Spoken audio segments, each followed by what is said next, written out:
For the first time in the history of this illustrious franchise, the Philadelphia Eagles are 8-0 after a dominant victory against the Houston Texans on Thursday Night Football. In the first half, this game was close.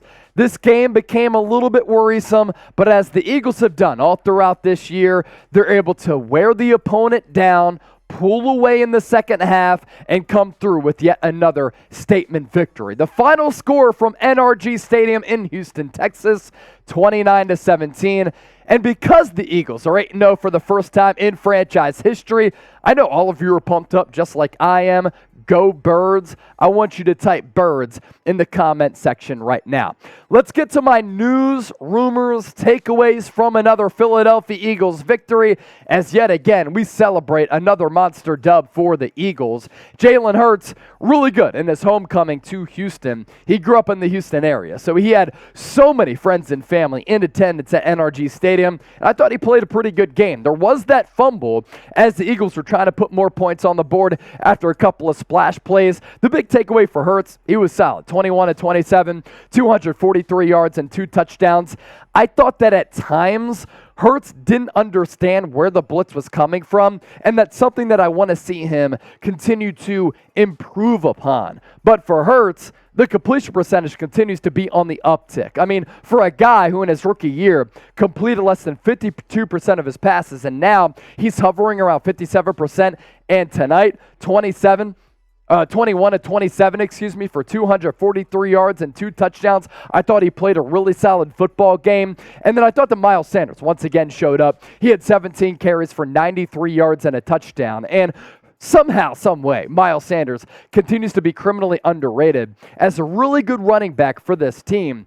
But speaking of being underrated, not just in Philadelphia, but also nationally, Dallas Goedert is a fantastic tight end.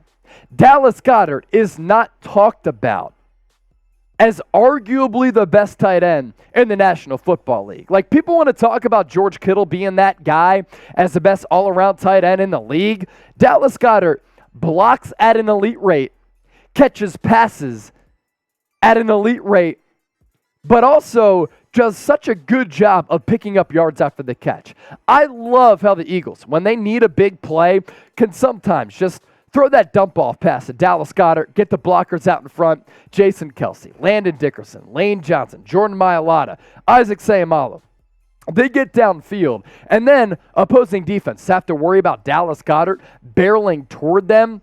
It's a really scary play and player to go up against. 8 catches, 100 yards, and a touchdown in this game on Thursday Night Football. Dallas Goedert continues to be fantastic, and a lot of people didn't like that contract extension that he had signed by Howie Roseman. It's ended up being a bargain because as the league continues to make more money and as the NFL continues to profit by these wide margins, like, these contracts are going to get higher and higher. And Dallas Goedert, he's been a bargain up to this point. So who was your MVP of Thursday Night Football? This defense was fantastic, and we'll talk about that defense, no doubt. Was it Dallas Goedert? Was it somebody else? I want you to let me know here in the comment section down below. Now, of course, can't all be positives, right, with this game. The biggest key for me going into this game was stopping the run without Jordan Davis. He went on IR with that high ankle sprain that he suffered against the Pittsburgh Steelers, and this is an Eagles team that's been a little bit leaky against the rush, and they once again were. Dameon Pierce, not only did he carve the Eagles up, not only in that first half specifically did the Texans' offensive line kind of manhandle the Eagles' defensive line. Dameon Pierce is just a stellar back in the NFL, and that's really what it comes down to. This guy is a rookie 4th-round pick out of Florida, has a very bright future if he's able to stay healthy. He had 88 yards in the first half against this Eagles defense. 139 yards for the game on 27 carries with a long of 36. And the biggest key for me, like going back to it, was the Eagles defense having to stop Dameon Pierce, and they couldn't in that first half. The big reason why he didn't gash them in the second half is because the Texans really had to throw it after recess to try to climb back in the game because of the deficit there. But Eagles defense moving forward has to get better against that ground game. And the Eagles defense front, as I said, I thought they got their ass kicked. Davis Mills looked comfortable against the Eagles defense in the first half. At the break, he was 8 of 9 at halftime, and I just want to see the Eagles get a little bit more aggressive in spots, and that's up to Jonathan Gannon to do that. As for Jalen Hurts, the Eagles, they turned it over offensively for the third time this year, but with 2 interceptions up Davis Mills. One to C.J. Gardner-Johnson, who's an absolute ball hawk and a stellar player. One to James Bradberry. They have now forced 16 turnovers this year as a defense, and that's a big reason why the Philadelphia Eagles are 8-0. We're kind of only getting started on our post-game show as we cover everything that transpired in this game from Houston. This is why you subscribe to the show. During our watch party, so many people tuned in. During our watch parties, we want to make it the best atmosphere outside of being at the game. That's what we're able to do. But outside of our watch parties, we give you videos every single day on the Philadelphia Eagles. News, rumors, analysis, all 22, updates when they happen. Make sure you subscribe and lock us in. A few more takeaways during our postgame show. The Eagles' offensive line, really shaky. I thought that Jordan Mailata was bad in that first half. He started to get a little bit better in that second half. He got beat by Jerry Hughes a couple of times. And his technique I thought was poor. And the explosion from Hughes really caught Jordan Mailata off guard. And the Eagles' offensive line, we talk about it being the best in the NFL. They are. But there's been a couple of moments this year where I'm like, this offensive line just has to be a little bit better. And Jordan Mailata didn't have a great game. Let's finish off with some really positive notes. How did C.J. Gardner-Johnson get traded to the Eagles? And how did Howie Roseman pull off this trade? A fleecing and a highway robbery of the New Orleans Saints. This guy coming into this year had played nickel and he had played safety in his NFL career. But he had played sparingly at that safety spot. C.J. Gardner-Johnson, after a couple of underwhelming weeks to start, he has been awesome the last several weeks. This guy brings swagger and confidence to the locker room. Most importantly, though, within this defense, he's a ball hawk. He's able to read the eyes of the quarterbacks, and he has really good hands for a defensive back.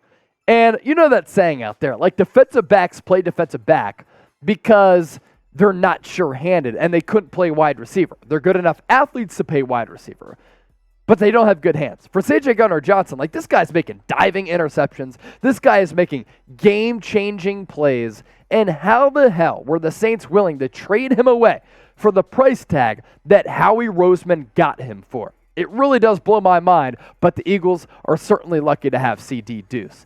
Make sure you sign up with our sportsbook partner, BetUS. All year, they're offering a 125% deposit bonus if you head to chatsports.com/EaglesBet, promo code Eagles125. What that means is, let's just say you put in $100, you enter the promo code Eagles125, you get $125 back.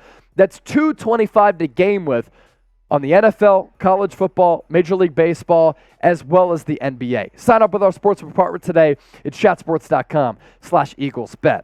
A few more takeaways that I want to get to. For the same reason that I talked about C.J. Gardner-Johnson, I also want to talk about James Bradberry. 1 year, $10 million deal for James Bradberry. And it feels even sweeter and tastes even sweeter that he comes to the Birds from the New York Football Giants. And yes, is he worth cornerback number 1 money? Probably not. Is he the best number 2 cornerback in the NFL? I think the answer to that question is a resounding yes. And he's going to earn himself a lot of money going into free agency after 2022 because a huge need for teams out there is to get a legit cornerback 1 or cornerback number 2. And that's what Bradberry is. And the fact that the Eagles have him on this roster opposite of Darius Slay, it's been a game changer for this defense. He had yet another interception tonight, and Darius Slay and James Bradberry continue to be the best 1-2 cornerback punch in the NFL. So those are really my takeaways from this victory for the Philadelphia Eagles against the Houston Texans. Before we hop on out of here, I want to hear from you. Your one-word reaction to this Eagles win. Let us know right now in the comment section. As always, appreciate all of you for tuning in. And don't forget to subscribe.